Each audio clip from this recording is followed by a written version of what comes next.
दोस्तों, जरा सोचिए, अगर आपकी अपनी कहानी का हीरो कोई और नहीं बल्कि आपका अपना कार्टून कैरेक्टर हो तो। अगर आपके पास कोई डरावनी कहानी हो तो हमें नीचे दिए हुए ईमेल पर वॉइस नोट भेजिए। अगर हमें आपकी कहानी पसंद आई तो हम उस कहानी में आपका खुद का कार्टून कैरेक्टर बनाएंगे, ताकि आप उस वीडियो को अपने हर चाहने वाले लोगों के साथ शेयर कर सके। उसके लिए बस आपको जल्दी से चैनल को सब्सक्राइब करना है और वीडियो को लाइक करना है। हम आपकी कहानी का इंतजार कर रहे हैं।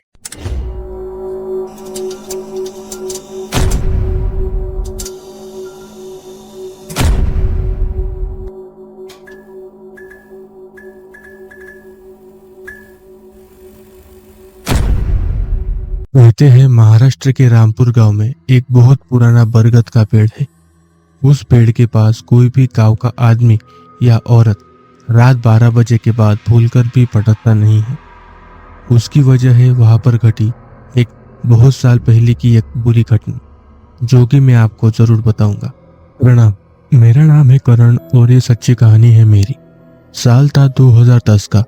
मेरे स्कूल को गर्मी की छुट्टी लगी थी, तो मैं अपने पापा के साथ उनके गांव रामपुर आया था। गांव में मैं अपने दादा दादी से मिला और साथ में मेरे कुछ गांव के भाई बहन थे, कार्तिक और किरण। दिन भर मैं उनके साथ गांव में घूमता हूँ। मैं गांव के सबसे पुराने मंदिर में गया, जहाँ पर मैंने भगवान से मेरे पूरे परिवार की सलामती मांगी। गांव की सबसे सुंदर नदी बहुत अच्छी थी। इस गांव के सभी लोग बहुत अच्छे थे। मुझे ये गांव बहुत ज़्यादा पसंद आया था। मन नहीं कर रहा था कि मैं यहाँ से वापस जाऊँ, जब तक मेरे साथ वो डरावनी घटना नहीं घटी। रात के तभी शायद 10 या फिर 11 बज रहे होंगे।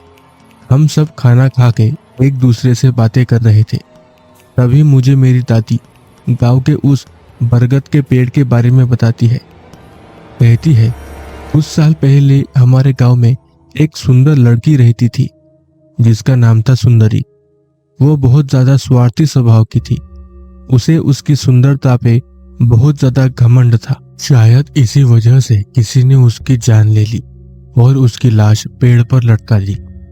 लोग कहते थे कि गांव की कुछ औरतें सुंदरी के सुंदरता से जलती थी, इसीलिए उसकी जान ले ली।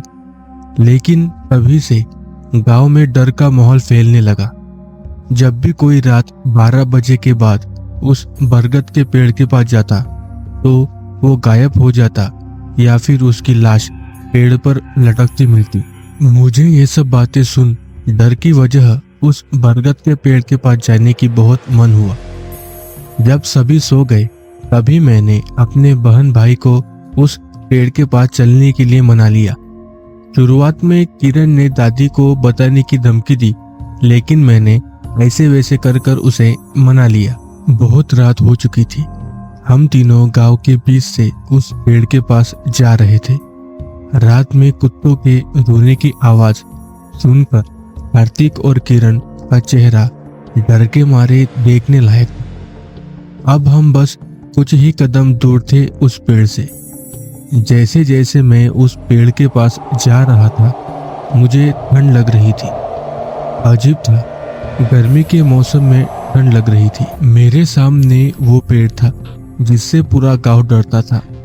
कार्तिक और किरण दोनों वहां पर डर रहे थे, लेकिन मुझे तो कुछ भी डरने जैसा नहीं लगा। हम वहां पर कुछ समय रुके। तभी कार्तिक को वहां पर एक कॉइन दिखता है। वो चुपचाप उसे उठा लेता है। तभी हमें वहां हंसने की आवाज सुनाई दी। हम तीनों चौंक गए। हमें कोई भी नजर नहीं आ रहा था, तो अभी हंसा कौन? हम डर कर वापिस घर आ गए। घर आकर हम तीनों चुपचाप सो गए। किसी को पता भी नहीं कि हम बाहर गए थे। तभी कुछ अजीब हुआ। अगली सुबह जब मैं जागा तो कार्तिक की तबीयत खराब हो गई थी। अभी तक वो नींद से जागा नहीं था। घर के सभी लोग बहुत परेशान थे। ऐसा पहली बार था कि कार्तिक इतनी देर तक सोया हुआ था। दादी मुझसे पूछती है, क्योंकि कार्तिक जाग नहीं रहा था, इसीलिए मैंने उन्हें कल रात के बारे में सब सच बता दिया। घर के सभी लोग डर गए वो सभी मुझ पर चिल्ला उठे। उन सभी का डरा हुआ चेहरा देख अब मुझे भी परेशानी होने लगी थी। दादी ने तुरंत गांव के वेद को बुलाया। मैं ये सब अपनी आंखों से देख रहा था। वेद ने अपने हाथ ऊपर कर दिए क्योंकि उसके पास इस बीमारी का कोई भी इलाज नहीं था। कार्तिक का शरीर धीरे धीरे काला पड़ने लगा था। तभी दादी और दादा कार्तिक को गांव के पुराने मंदिर के पास ले गए। कार्तिक अभी तक होश में नहीं आया था। मंदिर के पुजारी ने जब कार्तिक को देखा तो उन्होंने कहा कि कार्तिक के ऊपर सुंदरी की आत्मा का साया है और कार्तिक जरूर उसकी कोई चीज अपने साथ लाया है, इसीलिए उसकी ये हालत हो रही है। अगर कार्तिक की जान बचानी है तो जो लोग रात को वहां गए थे उन्हें वापस रात 12 बजे वहां जाकर उसकी वो चीज वहां रखनी होगी और सुंदरी से माफी मांगनी होगी। सुंदरी की आत्मा कभी भी छोटे बच्चों को परेशान नहीं करती थी, वो इन्हें जरूर माफ कर देगी।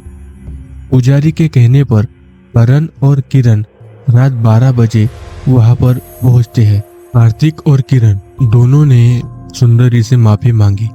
हमें माफ कर दीजिए अगर हमने आपको परेशान किया हो तो। मेरे छोटे भाई की जान बचा लीजिए। उन्होंने वो सिक्का वहीं रख दिया और वापस घर आ गए। जब तक दोनों घर आते तक कार्तिक इस दुनिया से जा चुका था। उसकी मृत्यु हो चुकी थी। सभी लोग मुझे ही कार्तिक की जान जाने की वजह मान रहे थे। एक वो दिन था और एक आज का दिन है। मैं कभी वापस अपने गांव नहीं गया।